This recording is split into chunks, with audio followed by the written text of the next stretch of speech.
इसको लेकर आ गया।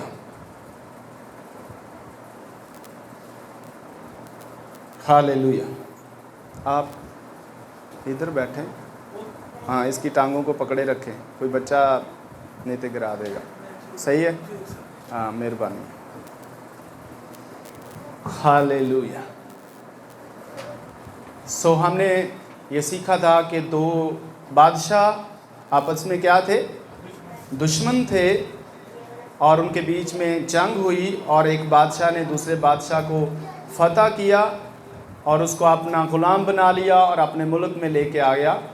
और बादशाह ने उस बादशाह को, जिसको उसने ग़ुलाम बनाया, और उसे कहा कि मैं एक शर्त पे तुम्हें छोड़ दूंगा और तुझे मारूंगा नहीं, तुझे कत्ल नहीं करूंगा, और वो शर्त ये है कि मैं तेरे हाथ में एक प्याला दूंगा और उस प्याले के अंदर मैं तेल डालूंगा और आपने पैदल चल के जाना है, अपने मुल्क वापस पैदल चल के जाना है। और अगर उस प्याले में से तेल की एक भी बूंद नीचे गिरी तो जिस वक्त प्याले से बूंद नीचे गिरेगी उसी वक्त तेरा सर भी तेरे तन से जुदा हो जाएगा। और उसने अपने सारे फौजियों को ये हुक्म दिया कि इसके साथ साथ चलें, और जब इसके प्याले से प्याला इसका जो है वो लुढ़के, वो हिले और उसके अंदर से तेल जो है नीचे गिरे, और जैसे ही इसके प्याले से तेल नीचे गिरेगा तो तुम उसे कत्ल कर देना।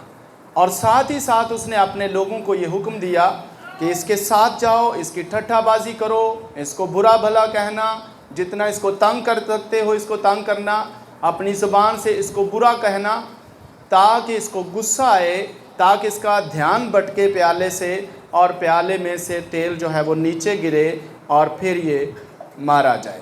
बादशाह ने ये इसलिए किया क्योंकि वो जानता था कि इसका मुल्क जो है वो काफ़ी दूर है और किसी ना किसी वक्त रास्ते में जब लोग इसे तंग कर रहे होंगे, इसको गुस्सा आएगा तो क्या होगा, इसके प्याले में से तेल नीचे गिरेगा और ये मारा जाएगा। उसने इस शर्त को कबूल किया क्योंकि वो चाहता था कि मेरी जान बच जाए, लिहाजा वो उस मुल्क से चला। उसके हाथ में प्याला था, आप अंदाज़ा नहीं कर सकते कि उसके प्याले के ऊपर किस कदर उसका फोकस था, किस कदर उसकी तवज्जो थी, क्योंकि उसका प्याला जो था वही असल में उसकी जान था। अगर उस प्याले में से एक बूंद भी नीचे गिरे तो क्या होगा, वो मारा जाएगा। तो लिहाजा उसका सारा फोकस किस पर रहा, प्याले पर रहा।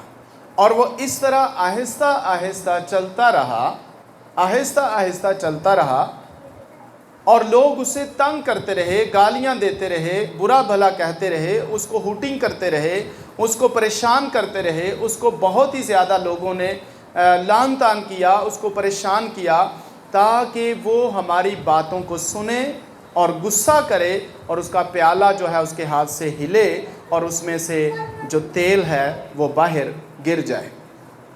और तेल बाहर गिरे और उसी वक्त उसका सर जो है उसके तन से जुदा कर दिया जाए। लेकिन उसने सारे रास्ते में अपनी पूरी तवज्जो जो थी, अपना पूरा जो फोकस था उस प्याले पर रखा, ताकि उस प्याले में से एक भी बूंद बाहर ना गिरे, एक भी बूंद नीचे ना गिरे, क्योंकि वो जानता था अगर बूंद नीचे गिरी तो मेरा सर जो है वो भी नीचे गिरेगा। लिहाजा उसने इस कदर उसके ऊपर फोकस किया और आहिस्ता आहिस्ता आहिस्ता आहिस्ता वो अपने मुल्क में आखिरकार पहुंच ही गया। वो अपने मुल्क में चला गया, और जब अपने मुल्क में वो पहुंच जाता है सही सलामत, तो किस तरह वो अपने मुल्क में सही सलामत पहुंचा, किस चीज़ ने उसे अपने मुल्क में सही सलामत पहुंचा दिया, वो था उस प्याले के ऊपर उसका टोटली फोकस। अगर वो अपने प्याले के ऊपर फोकस ना देता तो किसी वक्त भी उसकी जान जा सकती थी। लिहाजा उसने फोकस किया और उस प्याले को देखता रहा और अपने मुल्क में पहुंच गया। बादशाह ने कहा इसे पकड़कर मेरे पास वापस लाओ, और उसे पकड़कर फिर वापस लाए। और बादशाह ने उसे एक सवाल किया, मुझे बताओ आपने कैसे ये कर लिया, क्योंकि ये बहुत ही मुश्किल काम था। आपने कैसे कर लिया, क्योंकि आपका मुल्क दूर था, और ये आपने कैसे कर लिया, क्योंकि आपने पैदल जाना था। रास्ते में नदियाँ थीं, रास्ते में पहाड़ थे, रास्ते में रास्ता ख़राब था, ऊपर से हूटिंग थी, ऊपर से परेशानी थी, लोग तंग कर रहे थे। तो आपने ये कैसे कर लिया? और क्या आपने लोगों पर गुस्सा नहीं किया? उसने कहा मैंने किसी की आवाज़ तक नहीं सुनी। क्या किया उसने? उसने कहा कि मैंने किसी की आवाज़ तक नहीं सुनी, क्योंकि उसका पूरा ध्यान किस पर था? प्याले पर था, और इसलिए उसकी जान जो थी वो महफूज रही। मेरे अज़ीज़ों, बाइबल मुक़द्दस हमारे लिए ब्लेसिंग का प्याला है। आमीन। बाइबल मुक़द्दस वो प्याला है जिसमें हमारी ज़िंदगी है। आमीन। अगर इससे हमारी सोच, हमारा ख्याल भटक गया तो हमारी ज़िंदगी ज़ाया हो सकती है, हमारी ज़िंदगी ख़त्म हो सकती है। बाइबल मुक़द्दस वो प्याला है जिसमें हमारे लिए ज़िंदगी भरी हुई है। लिहाजा हमें जब भी कलाम को सुनना है, अपना पूरा ध्यान, पूरा फोकस खुदा के कलाम पर लगाना चाहिए। आमीन। और हम ध्यान से सुनेंगे ताकि कुछ भी हम ज़ाया ना करें। और आज का मैसेज हम सब की ज़िंदगी के लिए ब्लेस्ड है और बाइस बरकत है। जो लोग नहीं आए, हम उनके लिए भी खुदा की हुजूरी में दुआ मांगेंगे। यहाँ पर मैं कुछ आपके सामने दो चीज़ें रखता हूँ।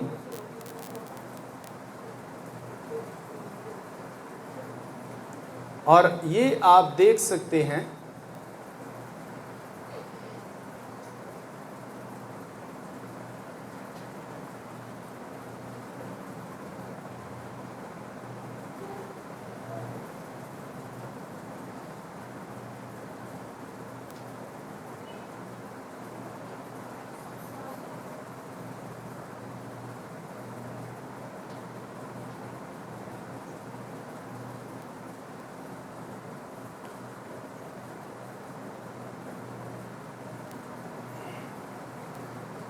ये दो खेत हैं। एक खेत के अंदर बहुत सी फसल है, बहुत सा फ्रूट है। आमीन। ये जो खेत है इसके अंदर ये फ्रूट है। ये खेत भरा हुआ है फल के साथ। और ये जो खेत है इसमें कुछ भी नहीं है। इस खेत के अंदर फ्रूट क्यों नहीं है? इसमें किस चीज की कमी है? काम करने वाले की और बीज की। किस चीज की कमी है? बीज की। काम करने वाला भी हो, लेकिन अगर बीज उसमें नहीं होगा तो ये कभी भी फ्रूटफुल नहीं हो सकता। ये खेत क्यों फ्रूटफुल है? क्योंकि इसके अंदर बीज बोया गया है। आमीन। ये क्यों फ्रूटफुल नहीं है? क्योंकि इसके अंदर बीज नहीं है। बाइबल कहती है खुदा का कलाम बीज है। आमीन। आमीन। खुदा का कलाम बीज है। मेरे साथ एक वर्स पढ़िए, पहला कुरिन्थियों उसका 3 बाब और 9 आयत। पहला कुरिन्थियों 3 बाब 9 आयत।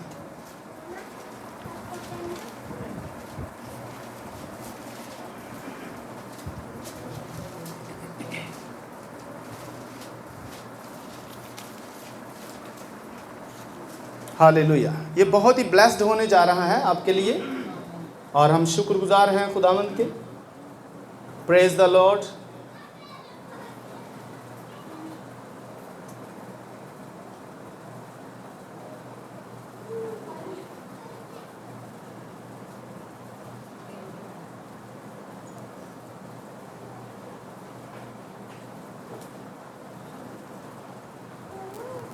हालेलुया।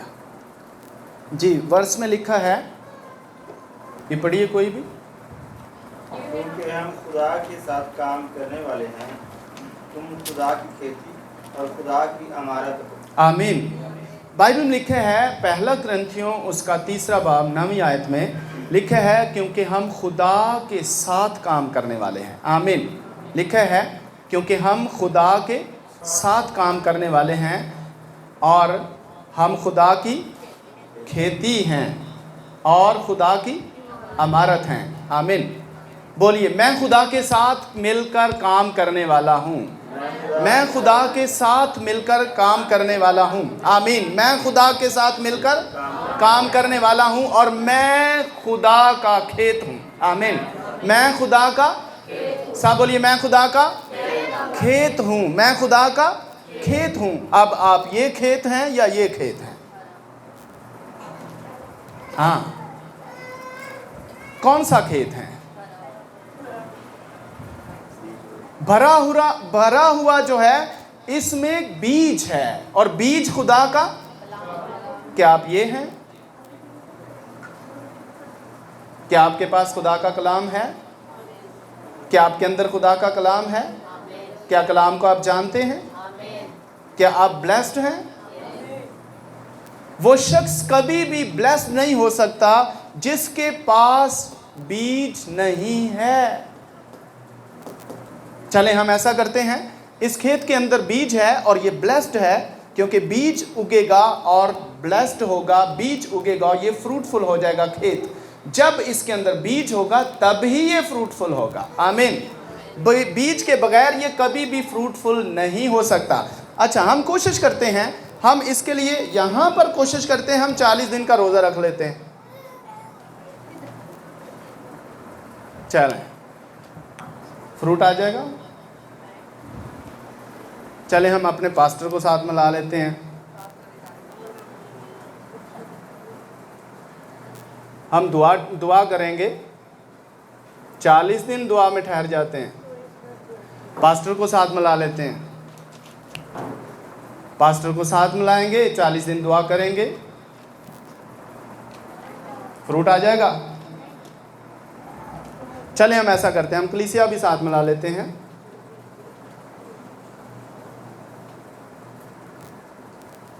अब फ्रूट आएगा? क्यों नहीं आएगा? इतने लोग प्रेयर करने वाले हैं, दुआ करने वाले हैं, रोज़ा रखने वाले हैं, खुदा की हुज़ूरी में ठहरे हुए हैं, पर फ्रूट क्यों नहीं आ रहा? जब तक हमारी तालीम ठीक नहीं होगी, हम फ्रूटफुल नहीं होंगे। जब तक हम खुदा के कलाम को अपनी ज़िंदगी में नहीं लेके आएंगे, हम फ्रूटफुल नहीं हो सकते। बाइबल मुकद्दस में लिखा है, खुदा अपने नाम और अपने कलाम को सबसे उत्तम दर्जा देता है। आमीन। खुदा अपने नाम और अपने कलाम को सबसे पहले दर्जे पर रखता है। खुदा अपने कलाम को सबसे पहला दर्जा देता है। और हम कौन सा?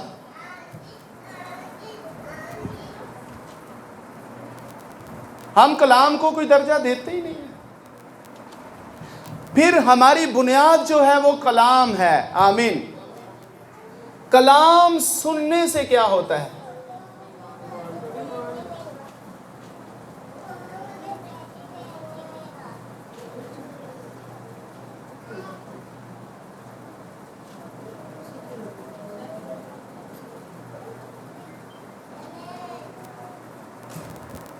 कलाम सुनने से क्या होता है? इसके बगैर आप कौन सी चीज हासिल कर सकते हैं?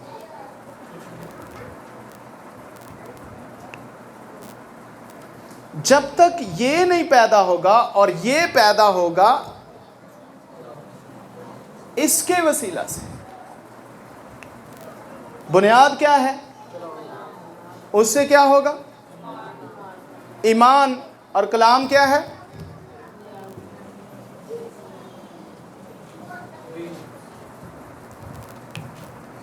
किसी शख्स की जिंदगी में ये बोया जाएगा। आमीन। किसी शख्स की जिंदगी में ये बोया जाएगा और उसका रिजल्ट ये निकलेगा। आमीन। जब उसकी जिंदगी में ये है, उसके साथ ये है, तो फिर उसके पास ये है। अगर उसके पास ये नहीं है, बीज नहीं है, ईमान भी नहीं है, क्योंकि कलाम सुनने से ईमान पैदा होता है और ईमान से फिर जिंदगी के अंदर फ्रूट आता है। क्योंकि हम जब कलाम पर ईमान रखते हैं, क्योंकि बाइबल कहती है कि जब हम ईमान रखते हैं तो ईमान सब कुछ करने की पावर रखता है। आमीन। अगर आपके साथ ये नहीं है तो फिर आपके पास ये नहीं है, और ये नहीं है तो फिर ये नहीं है। ये चीज़ मिलकर ये बनता है फ्रूट।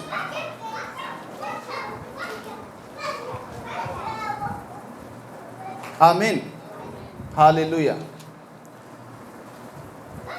देखिए यहां पर जीसस क्राइस्ट ने कहा कि एक बोने वाला क्या करता है, बीज बोने निकलता है, और बीज बोने वाले की यहां पे कोई गलती है क्या? जब वो बीज बो रहा था कोई उसने गलती की? इस तमसील को आपने पढ़ा। एक शख्स बीज बोने वाला क्या करता है, बीज बोने निकलता है, और जब वो बीज बोता है तो कुछ राह के किनारे गिरता है, और कुछ पथरीली ज़मीन पर गिरता है, और कुछ झाड़ियों वाली ज़मीन पर गिरता है, और कुछ ज़रख़ेज़ ज़मीन पर गिरता है। जब वो बीज बो रहा था तो क्या उसने गलती की? कहीं पर गलती की? क्या गलती की? हाँ, राह के किनारे उसको नहीं बोना चाहिए था। और कोई गलती? झाड़ियों में नहीं बोना चाहिए था, और पथरीली ज़मीन पर भी नहीं बोना चाहिए था। तो कहाँ बोना चाहिए था? ज़रख़ेज़ ज़मीन पर बोना चाहिए था।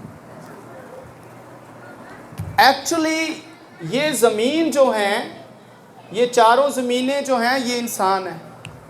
अब कहाँ बोना चाहिए? अब छत पे ही बोना चाहिए। आमीन। क्योंकि ये राह के किनारे वाले जो हैं वो रेडी नहीं थे, लेकिन फिर भी ज़रूरी है कि उनकी ज़िंदगी में कलाम खुशखबरी को बोया जाए। बोने वाले के अंदर कोई गलती नहीं है। जीसस ने कहा बीज बोने वाला बीज बोने निकला, लेकिन कुछ लोग राह के किनारे की तरह थे, वो रेडी नहीं थे खुदा के कलाम को लेते। वो आते हैं लेकिन बैठे रहते हैं, तवज्जो से उसको लेते नहीं हैं, सुनते नहीं हैं। पहली जो तमसील दी गई है उसी के अंदर सारा मैसेज है। कुछ राह के किनारे वाले जो हैं वो रेडी नहीं थे कि खुदा के कलाम को सुनने के लिए जाएं, क्योंकि वो घर से ही किसी और मकसद के लिए आए थे, या तो एक दूसरे को देखने के लिए, या कपड़े देखने के लिए, या एक दूसरे का चेहरा देखने के लिए, या किसी और काम के लिए। लेकिन वो रेडी ही नहीं थे। लेकिन वो चूँकि आए और कलाम सुनाने वाले ने उनकी ज़िंदगी में भी कलाम को बोया, लेकिन वो रेडी नहीं थे और राह के किनारे की तरह थे। वो तैयार नहीं थे खुदा के कलाम को लेने के लिए, इसलिए उनकी ज़िंदगी से कलाम को कोई फ़ायदा ना हुआ। और क्या हुआ? परिंदे आए। क्या हुआ? परिंदे आए, और परिंदों ने आकर राह के किनारे वाले जो थे, राह के किनारे से बीज किन्होंने उठा लिया? परिंदों ने उठा लिया। और परिंदों के लिए जीसस ने यहाँ पर जो तमसील दी है, वो परिंदे उड़ते हुए आते हैं और किसी को नज़र नहीं आते। और जीसस ने कहा चोर नहीं आता चुराने और मार डालने और हलाक करने को, मैं इसलिए आया ताकि तुम ज़िंदगी पाओ और कसरत की ज़िंदगी पाओ। लिहाजा यहाँ पर डेविल आया, शैतान आया, और उसने कलाम को चुरा लिया। कलाम चुरा के ले गया, और वो जैसे थे वैसे ही वापस चले गए। कोई फ़ायदा नहीं हुआ। नेक्स्ट, पथरीली ज़मीन वाले थे। ये वो लोग हैं, जीसस ने कहा, जीसस ने इसकी तफसीर की है, खुद से जीसस ने बताया। जीसस ने कहा ये वो लोग हैं जो बड़े ही जोश के साथ आए थे, बड़े जोश के साथ। और जब ऐसी ज़िंदगियों के अंदर जो पथरीली ज़िंदगियां हैं, ऐसी ज़िंदगियों के अंदर जब कलाम बोया गया तो ये बहुत जल्द उगाया और जड़ नहीं पकड़ी। बहुत जल्द उगा और जड़ नहीं पकड़ी, जिसकी वजह से वो जल्द ही सूख गया। उनकी ज़िंदगी में कुछ भी फल नहीं आया। बहुत से लोग हैं जो शुरू में बहुत जोशीले होते हैं और खुदा के कलाम को जानने की कोशिश करते हैं। यहाँ पर देखें पथरीली ज़मीन वाले, हम थोड़े से हैं, यहाँ पर बैठे हैं और वो कह भी रहे हाँ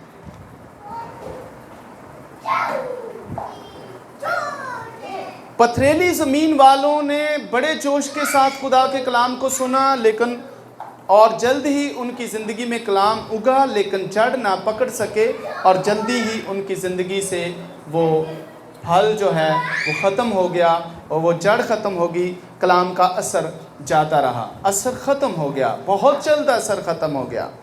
और ये वो लोग हैं, ज़्यादातर पथरीली ज़मीन वाले वो लोग होते हैं जो मौजसात के पीछे पड़े रहते हैं, बहुत जोश के साथ जाते हैं और कहते हैं मौजसा लेना है, और फिर जल्दी ही उनकी ज़िंदगी में से कलाम की जड़ ख़त्म हो जाती है। वो सिर्फ ये चाहते हैं हमारी ज़िंदगी में कुछ अजीब होता रहे और हम बहुत खुश रहेंगे।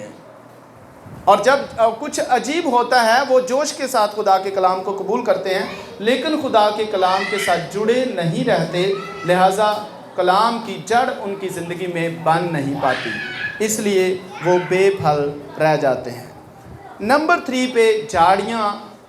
ये झाड़ियों वाली ज़मीन वो है जो खुदा के कलाम को सुनने के लिए घर से आते हैं और सुनते भी हैं और फिर उस पर अमल करने की कोशिश भी करते हैं। हर संडे आते हैं, हर संडे वो प्रस्तुत करते हैं, हर संडे वो दुआ करते हैं, हर संडे वो चर्च रेगुलर आते हैं, लेकिन उनकी ज़िंदगियों के ऊपर दुनिया की फ़िक्रें बेशुमार हैं। वो दुनिया की फ़िक्र में ही रहते हैं, उनको मौका नहीं मिलता कि वो खुदा के कलाम को अच्छी तरह से समझ सके।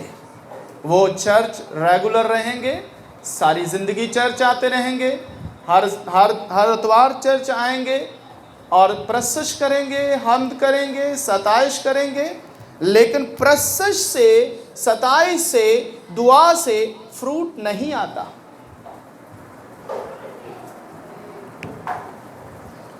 फ्रूट आता है इससे।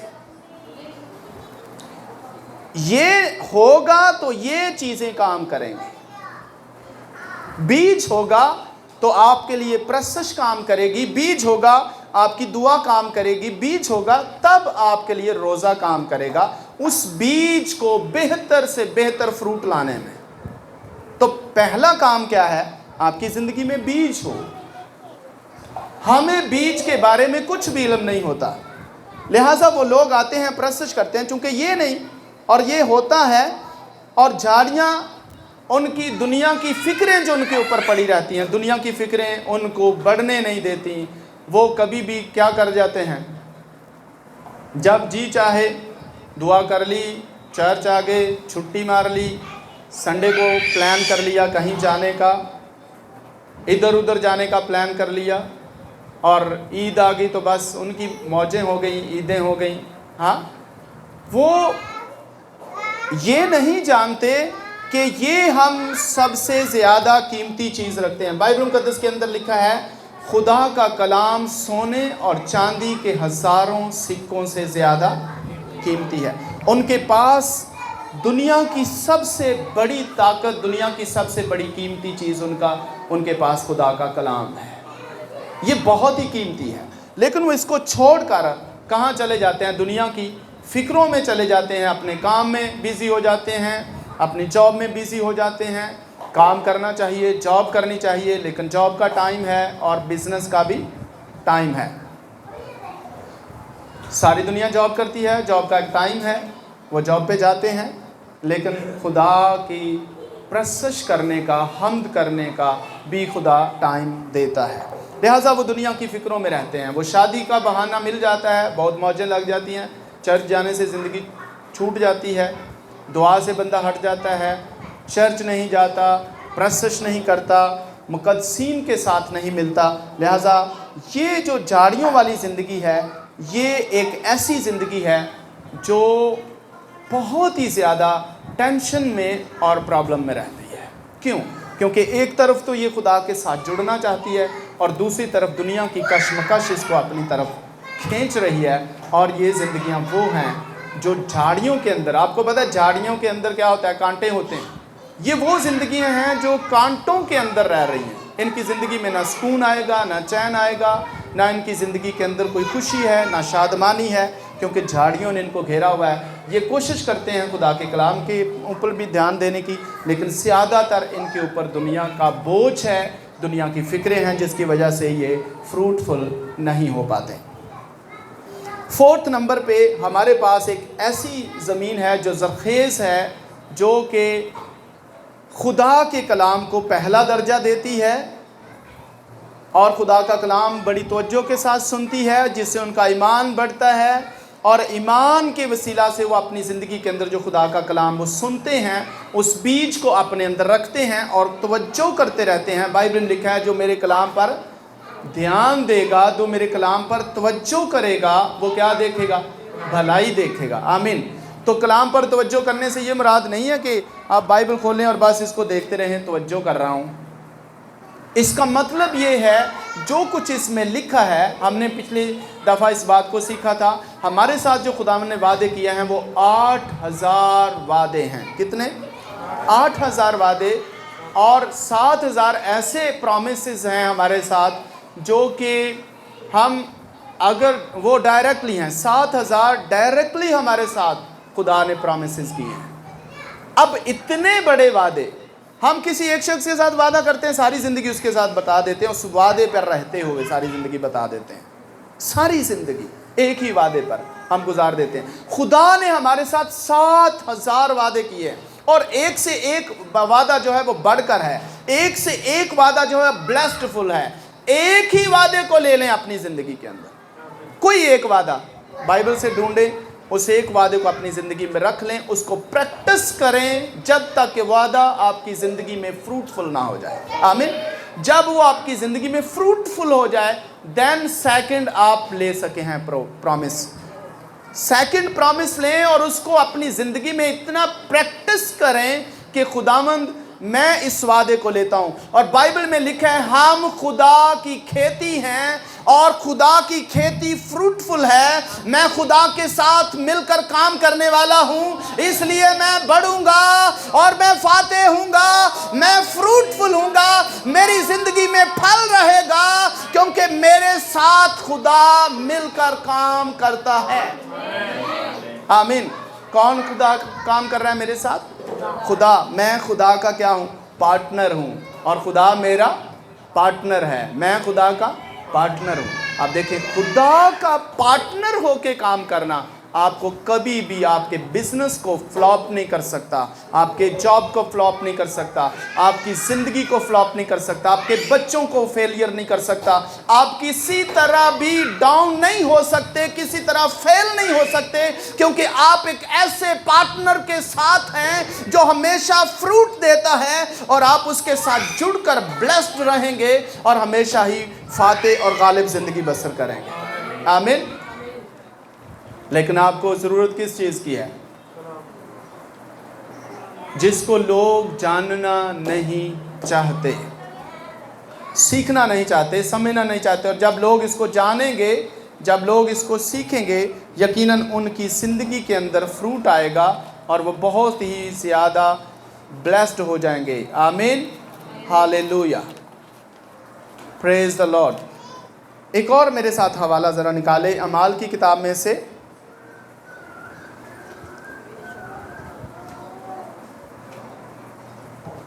अमाल की किताब उसका 2 बाब और उसकी 41 और 42 आयत।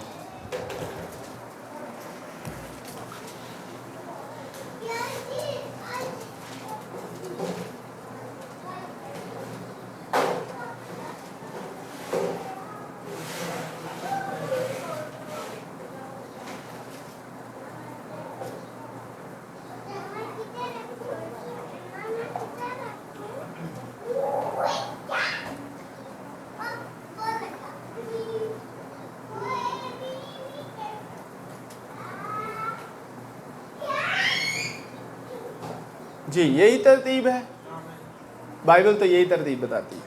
तो पहले नंबर पे क्या आ रहा है? तालीम क्या है? कलाम। बाइबल की तो यही तालीम है, हमने क्या बनाई हुई है? असा इधरों शुरू कर ली, देख लो।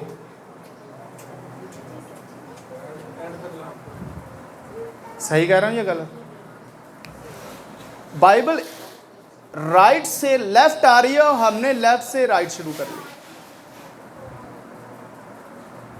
बाइबल पढ़ के देख लें, हवाला जरूर पढ़ें, क्या तरतीब ये है या ये है।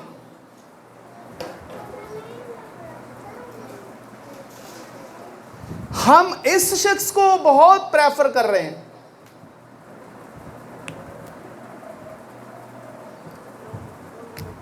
इस शख्स को बहुत प्रेफर कर रहे हैं, इसको नहीं पूछते। बाइबल की तालीम ये है, बाइबल इस तरह तरतीब बना रही है और हम इस तरह तरतीब बना रहे हैं। सही है? हम कहते हैं खुदा नहीं, तू उधर आ, मैं इधर आऊंगा, तो उधर शुरू कर, मैं इधर हूं। पार्टनर जो है, पार्टनर को कहा जा रहा है आप उधर से शुरू कर लो, मैं इधर से कर लेता हूं। सही है ना? पार्टनर कौन है? पार्टनर खुदा है। और आप खुदा कहते हैं नहीं, हम ऐसा कर लेते हैं, आप वहां से शुरू, उस कोने से शुरू कर लो, मैं इस कोने से शुरू कर लेता हूं। सही रहेगा? पार्टनर के साथ जब ही आप ब्लेस्ड हो सकते हैं, जब आपकी और आपके पार्टनर की जो सोचें हैं, जब आपकी बातें और पार्टनर की बातें एक हैं, जब आपका मंसूबा और पार्टनर का मंसूबा सेम है, जब आपकी बातें और पार्टनर की बातें एक हैं, जब आपका प्लान और पार्टनर का प्लान एक है, जब आपकी तरतीब और पार्टनर की तरतीब एक है, तब ही आप ब्लेस्ड हो सकते हैं। अदरवाइज वो ना आपका पार्टनर है और ना ही आप ब्लेस्ड हो सकते हैं। ये हो ही नहीं सकता। बाइबल में लिखा हुआ है, बाइबल में लिखा है जब तक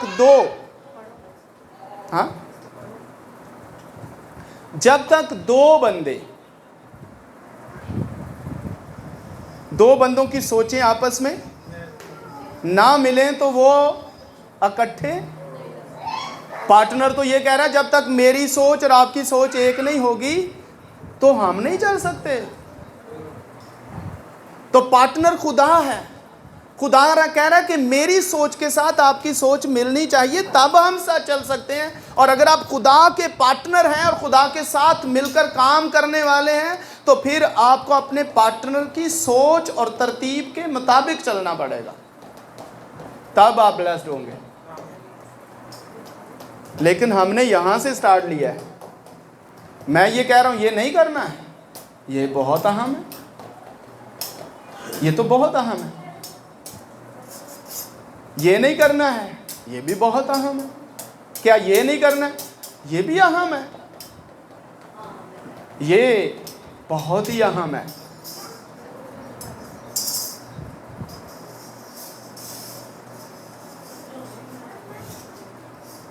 ऐसा कभी नहीं हो सकता कि आपका बच्चा जो है दुनिया पहली क्लास से KG1 से प्रेप से KG1 से 2, 3, 4 और फिर आगे मिडल और फिर आगे BA और फिर एक आगे MA और डबल MA और फिर आगे PhD। तुसी PhD तो शुरू कर लो, अपना बच्चा PhD दाखिल करवाओ, तो ये ऊपर से शुरू कर लो। ऐसे हो ही नहीं सकता। लेकिन इन लोगों की कमाल है, ये कर रहे हैं। ये कमाल की बात नहीं है कि ये कर रहे हैं। ये कह रहे हैं हमने PhD से पीछे की तरफ आना है। और ये कभी नहीं हो सकता कि खुदावन से कहें खुदावन चल ऐसा कर लेना, आपने मुझे 60 साल की जिंदगी देनी है, पहले 60वां साल स्टार्ट कर ले। पीछे की तरफ आ जाते हैं। ऐसे नहीं होगा। खुदावंद ने जो तरतीब बनाई है, खुदा चाहता है हम उस तरतीब के अंदर आए और फिर हम ब्लेस्ड होंगे, फिर हम बाइस से बरकत होंगे। इसको सही समझने की कोशिश करें। मैं गलत नहीं हूं, ये चीज़ें जो हैं मैं इन पर फोकस करता हूं, मैं इन पर मैसेजेस नहीं देता। ये कितनी ज़रूरी है, लेकिन आपको तरतीब रखनी होगी। जब तक आप इसको नहीं लेंगे आपकी ज़िंदगी में फ्रूट नहीं आएगा। हम सारी ज़िंदगी दुआएं करते रहे। बाइबल में लिखा है हमें दुआ करनी नहीं आती। ये बाइबल में बाकायदा लिखा हुआ है, पर करनी क्यों नहीं आती? क्योंकि हम बाइबल नहीं जानते कि रूहुल कुद्स क्या चाहता है। हम किस तरह प्रेयर करें? रूहुल कुद्स को जानेंगे, बाप को जानेंगे, बेटे को जानेंगे, तब हम प्रेयर करने के काबिल होंगे। और बाइबल में इस तरह लिखा है, यूहन्ना की अंजील उसके 17 बाब 3 आयत में अगर पढ़ते हैं तो वहाँ पर लिखा है हमेशा की ज़िंदगी ये है कि वो तुझ खुदाए वाहद को, बरहक को, यीशु मसीह को जिसे तूने भेजा है जाने। हमेशा की ज़िंदगी उसको जानना है। तो जानना इसमें है। बाप कौन है, बेटा कौन है, रूहुल कुद्स कौन है, इससे हमें पता चलेगा। और जब इसकी पहचान हो जाएगी तो फिर हम अगले काम करेंगे। जब शागिर्द कलाम सुनाते थे लोगों को तो सबसे पहले वो लोगों को दुआ में नहीं लेके जाते थे। जब वो प्रीचिंग करते थे, जब वो खुशखबरी सुनाते थे तो ये नहीं कहते थे आओ ज़रा आज यहाँ रोटी तोड़नी है। उनको क्या पता, नए बिलीवर्स जो आएंगे, नए लोग जो आप एक किसी ऐसी इलाके के अंदर चले हैं, आप कहते हैं हम जी चलें जी हम दुआ करेंगे। या आप नए इलाके में जाएंगे, वहाँ कोई जीसस को नहीं जानता, आप कहेंगे आज हम रोटी तोड़ेंगे। आप जब रोटी तोड़ रहे होंगे, नए लोग होंगे, नए दूसरे मज़ाहिब से होंगे जो जीसस को कभी भी नहीं जानते, पहली दफ़ा आप उनके बीच में गए और आप उनको बुलाएं और उनको कहें आज हम रोटी तोड़ेंगे। वो कहेंगे वो क्या होती है? आप कहेंगे वो जीसस का ब्लड होता है, वो जीसस का गोश्त होता है। वो कहेंगे क्या प्रीचिंग कर रहे हो, हम नहीं जानते ये तुम क्या कह रहे हो, हम क्यों ब्लड पिएंगे, हम क्यों किसी इंसान का बदन खाएं? हम नहीं किसी इंसान का बदन खाते, ना किसी हम इंसान का लहू पीते हैं। यहाँ से करें शुरू, हो जाएगा ना?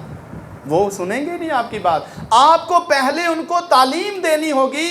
जब उनको जीसस के ब्लड की समझ आएगी, जीसस के बदन की समझ आएगी, फिर जब आप उनको कहेंगे आज हमने जीसस के ब्लड में और जीसस के बदन में शरीक होना है, तब वो खुशी खुशी जीसस के ब्लड और जीसस के बदन में शरीक होंगे। लेकिन हम तो यहाँ से स्टार्ट कर लेते हैं। कैसे हम लोगों को खुदा के पास लेके आएंगे? और हमने एक ही चीज़ का फोकस कर लिया, मौजज़े देखने हैं, दुआ करो। ऐसा लिखा ही नहीं है कहीं, मुझे निकाल के दिखाएं। अगर मौजज़े करने हैं तो दुआ करो, पूरी बाइबल में नहीं लिखा हुआ। हम क्यों ऐसा चाहते हैं? क्योंकि हमें करप्ट लीडर मिले हैं जो बाइबल को नहीं जानते, जो बाइबल को समझते ही नहीं है। हमें जानने की ज़रूरत है, हमें समझने की ज़रूरत है कि हम क्या करें। आमीन, हालेलुया। एक हवाला ज़रा मेरे साथ और पढ़ें।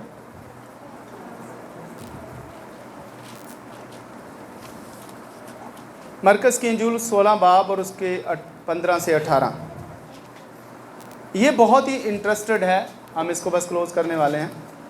ये हवाला इतना इंटरेस्टेड है, आप हैरान होंगे। आपने कई ज़िंदगियाँ, कई दफ़ा इसको सुना, कई दफ़ा इसको समझने की भी कोशिश की, लेकिन शायद हम इसको समझ पाएँ आज खुदावंद के फजल से।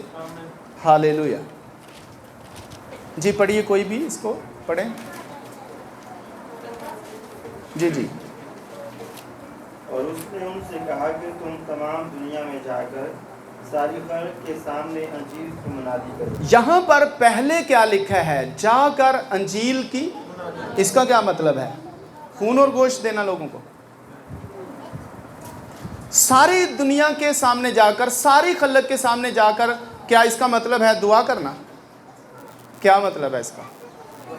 इसका मतलब बीज बोना, इसका मतलब खुदा का कलाम है। तो पहले क्या देना है? खुदा का कलाम। अगली वर्ष पढ़िए। जो ईमान लाए और कलाम से ईमान पैदा होगा। कलाम से ईमान पैदा होगा। और जो कलाम सुनेगा वो क्या होगा? ईमान लाएगा, यानी उसके अंदर बीज आ जाएगा, कलाम आ जाएगा, वो ईमान लाएगा, देन वो फ्रूटफुल होगा।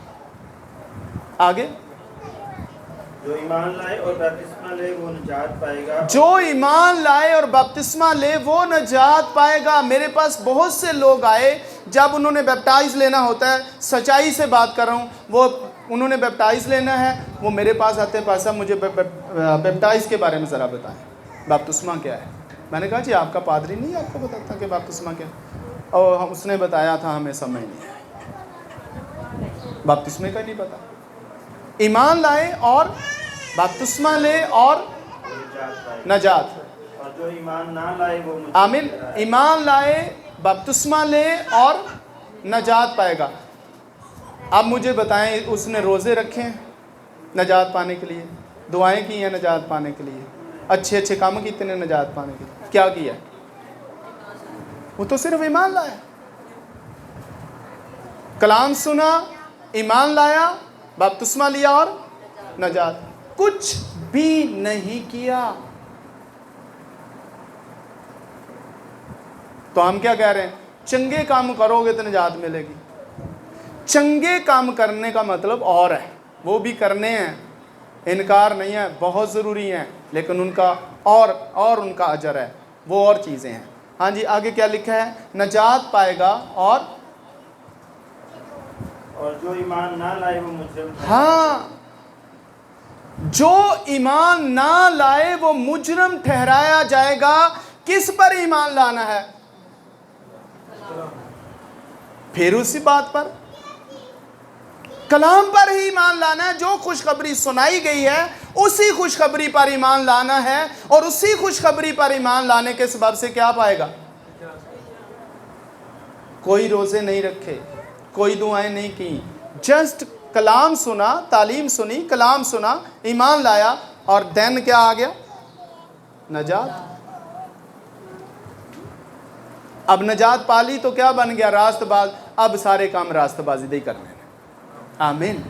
अब उसको रास्तबाजी के काम करने हैं, नजात पाने के बाद रास्तबाजी के काम करने हैं।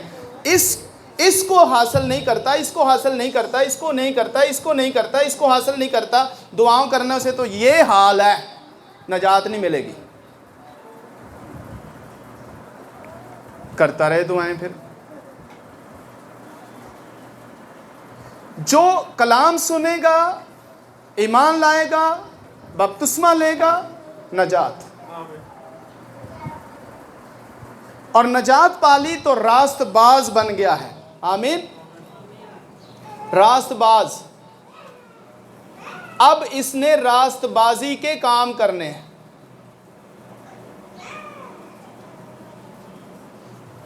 सारी जिंदगी, क्योंकि अब वो क्या है? रास्तबाज। हम रास्तबाज नहीं अपने आप को कहते, और ये कहते हैं हम नजात याफ्ता हैं, पर अपने आप को रास्तबाज नहीं कहते। यहां पर आगे जी जरा प्लीज पढ़िए। नजात मिल गई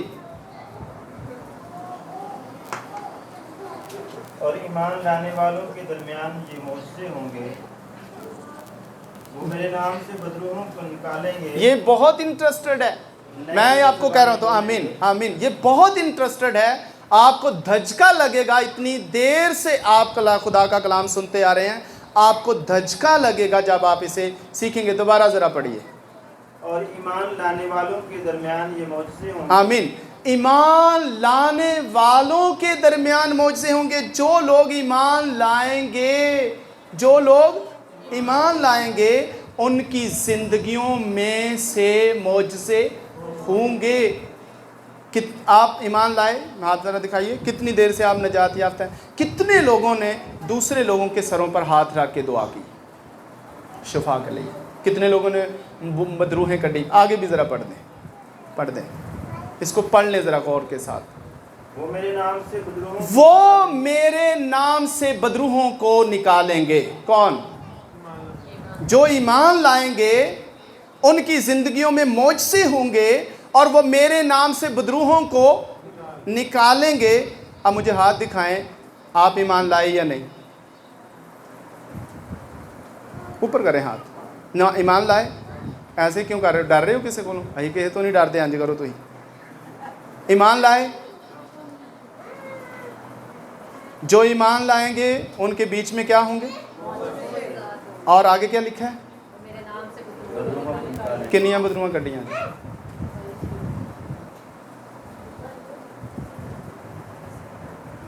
ईमान नहीं लाए। बाइबल में लिखा है वो मेरे नाम से बदरूहों को निकालेंगे। कौन निकालेंगे? जो ईमान लाएंगे वो मेरे नाम से बदरूहों को निकालेंगे। और यहां ईमान लाने वाले बदरूहों के गिरफ्त में हैं। तो ईमान किधर है? मैं कहता हूं आपको धचका लगेगा जब इस वर्ष को आप देखोगे। बड़ी दफा आपने वर्ष देखी, बड़ी दफा आपने वर्ष सुनी। ईमान लाने वालों के दरमियान मौजज़े होंगे। मौजज़े किन्होंने करने हैं? ओ कौन ने? किन्ने कीते जे? किन्ने कीते जे? कितने मौजज़े हुए हैं आपकी ज़िंदगी में? ईमानदार नहीं हो? आगे ज़रा पढ़िए। नई नई ज़ुबानें बोले, नई नई ज़ुबानें बोलेंगे। कितने हैं नई नई ज़ुबानें बोलने वाले? या तो फिर बाइबल जो है ना ये नहीं सही। अगर ये सही है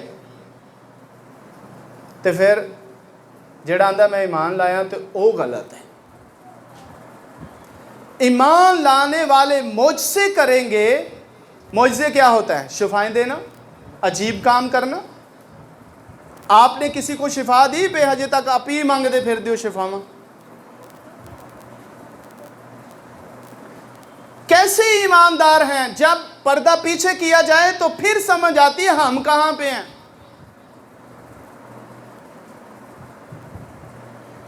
नई नई जुबानें बोलेंगे। आगे, सांपों को उठा लेंगे और अगर कोई हलाक करने वाली चीज पिएंगे। यहां तक इख्तियार दिया गया है कि अगर कोई हलाक करने वाली चीज भी पिएंगे तो उन्हें कुछ जरर ना पहुंचेगा। कुछ जरर ना पहुंचेगा। अभी तो गवांढियां के घर भी जाने इथों ना पानी पी आ जाए, इथों ना पानी पियो, ये नहीं सही, इथों पीना ही नहीं। जब घरों ही समझा लेना पानी शानी ना उन्होंने घरों पीवी जाके, उन्होंने आखन भी ना तू आखी पी के ही आए।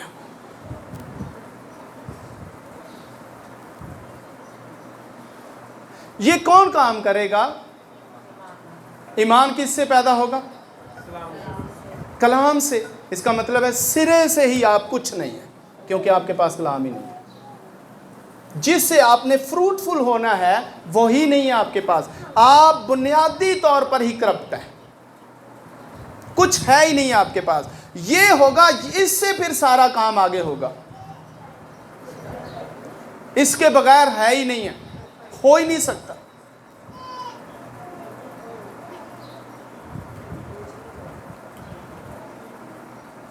मत्ती 28 क्या कहता है? मत्ती 28, 19, 20।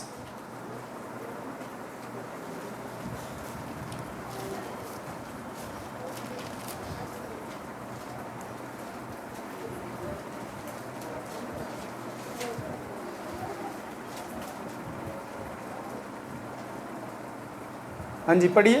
बस तुम जाकर सब कौमों को शागिर्द बनाओ। तुम जाओ और सब कौमों को क्या बनाओ? किन्ने जे शागिर्द तेरे? तेरे किन्ने किन्ने शागिर्द ने? ईमानदार ही है ना।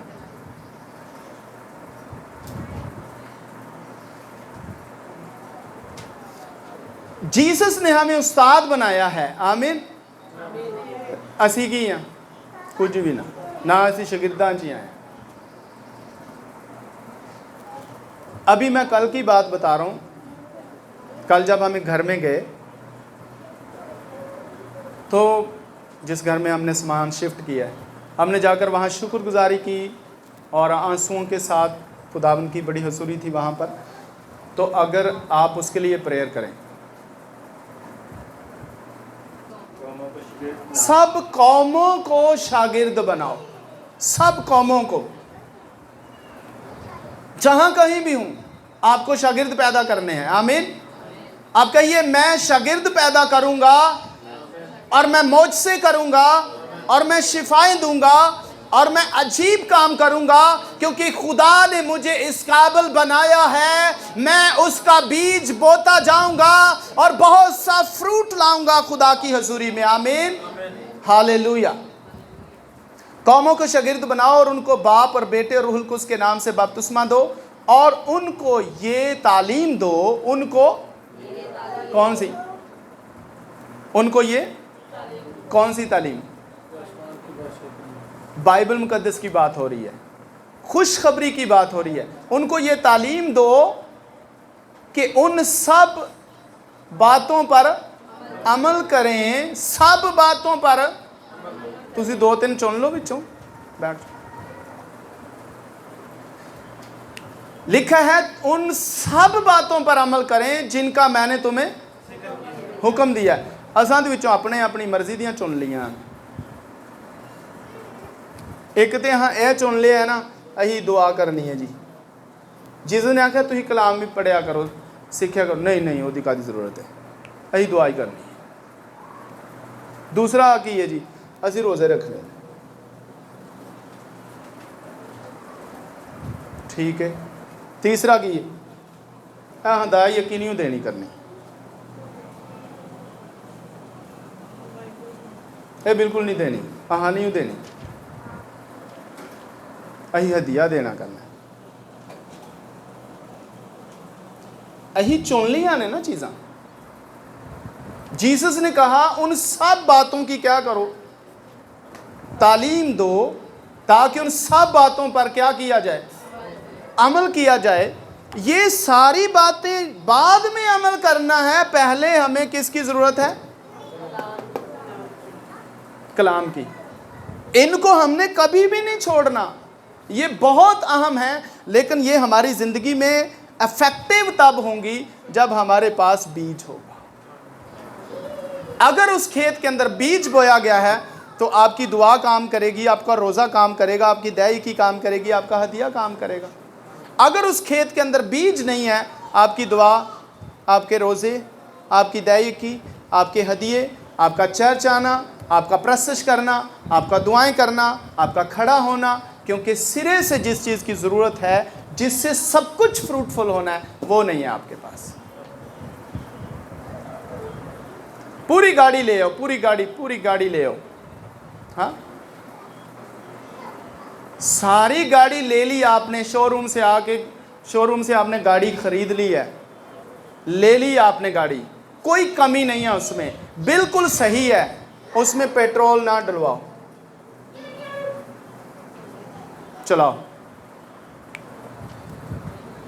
चलाओगे, चल जाएगी, गैस डलवा लांगे के क्यों जी, अभी पेट्रोल ना डलवाओगे, ही गैस डलवा लांगे। मतलब जिस चीज़ से उसने चलना है वही अगर नहीं है उसमें, तो वो कभी भी एक जगह से दूसरी जगह मूव नहीं कर सकती। हमारा जो बुनियादी चीज़ है वो खुदा का कलाम है। अगर ये आपके पास नहीं है तो फिर आपके पास अगली चीज़ों का होना आपको फ़ायदा नहीं देगा। इसको समझना, और फिर ये चीज़ें तो आए, इसको समझने के बाद ये आपको करनी आएंगी। इसको समझेंगे तो आपको दुआ करनी आएगी, समझेंगे तो आपको रोज़े रखने का पता चलेगा, रखने क्यों है। इसको समझेंगे तो दायकी के पीछे ब्लेसिंग क्या है उसकी समझ आएगी। इसको समझेंगे तो हदिया कैसे देना है, तब आपको समझ आएगी, फिर आप फ्रूटफुल होंगे। वरना वही है, चर्च जाए गए थे, हदिया देना था, दे दिया बस। लेकिन ब्लेसिंग पाने के लिए, फ्रूटफुल होने के लिए इसको समझना बहुत ज़रूरी है, वरना फिर वो खेत खाली रहेगा। आप खुदा से कहेंगे भी ना, मैं तो जाता रहा हूँ,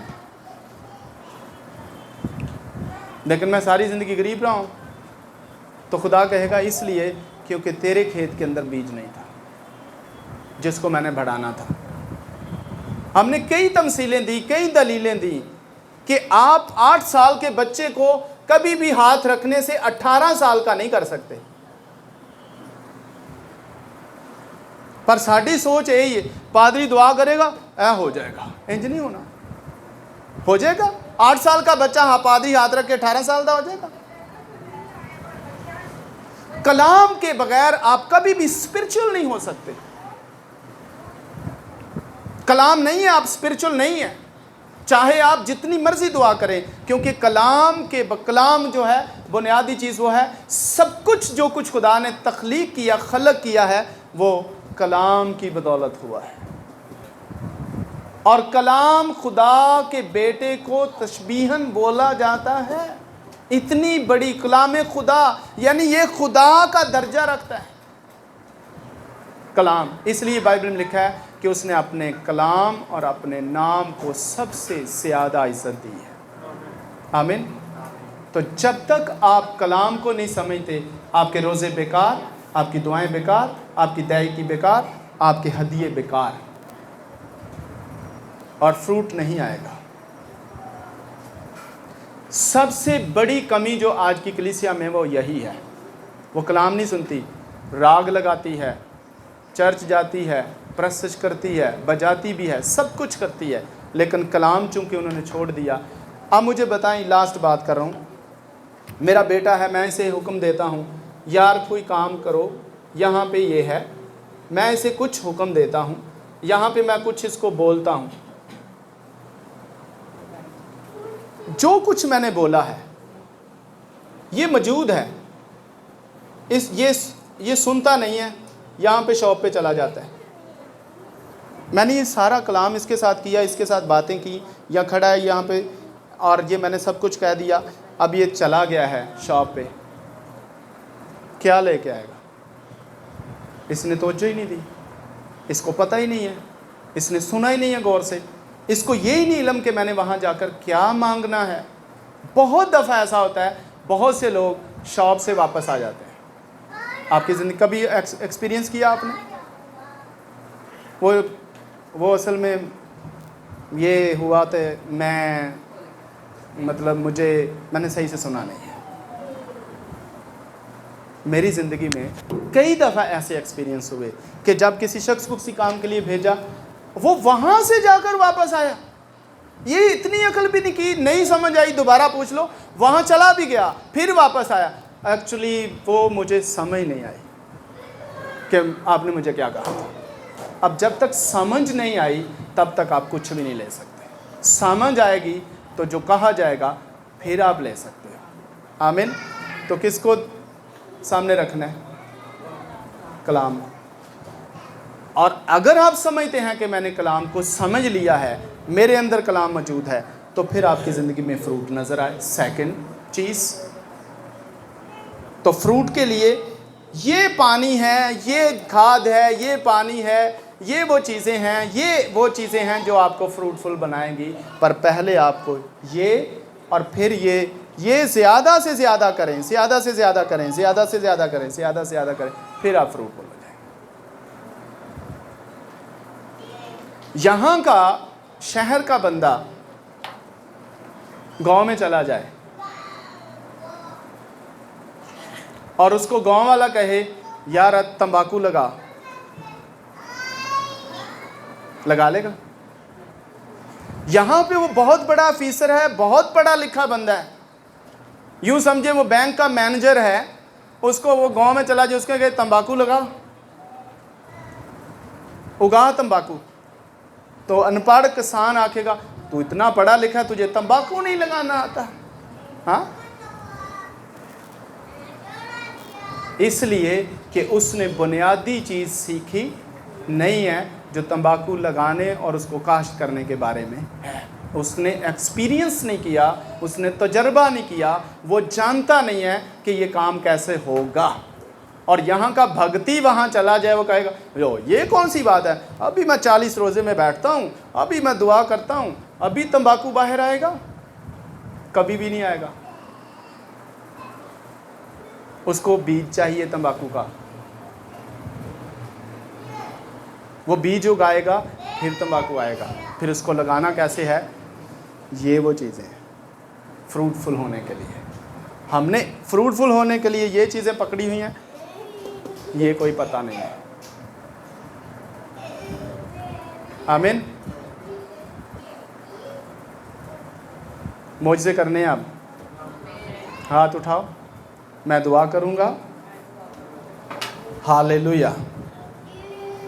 आप बोलिए मैं दुआ करूँगा और मैं मुझसे करूँगा, मैं अजीब काम करूँगा, क्योंकि मैं ईमानदार हूँ और ईमानदार की ज़िंदगी में मुझसे होना ज़रूरी है। और मेरी ज़िंदगी में मौज से होंगे, मैं मौज से करूँगा, मैं फ्रूटफुल हूँगा, मैं दुआ करूँगा, मैं नजात के काम करूँगा, मैं खुशखबरी को फैलाऊँगा। क्योंकि जो ईमान लाते हैं उनको ये हुक्म है कि वो खुशखबरी को फैलाएं और दूसरों के लिए काम करें और मौज से करें और शिफाएं दें और खुदावंद के कलाम को फैलाएं। और मैं फैलाऊँगा और बादशाही में हिस्सा डालूँगा। आमीन। God bless you. Praise the Lord. आइए खड़े हो जाएं और दुआ कीजिए। आइए सब खड़े हों।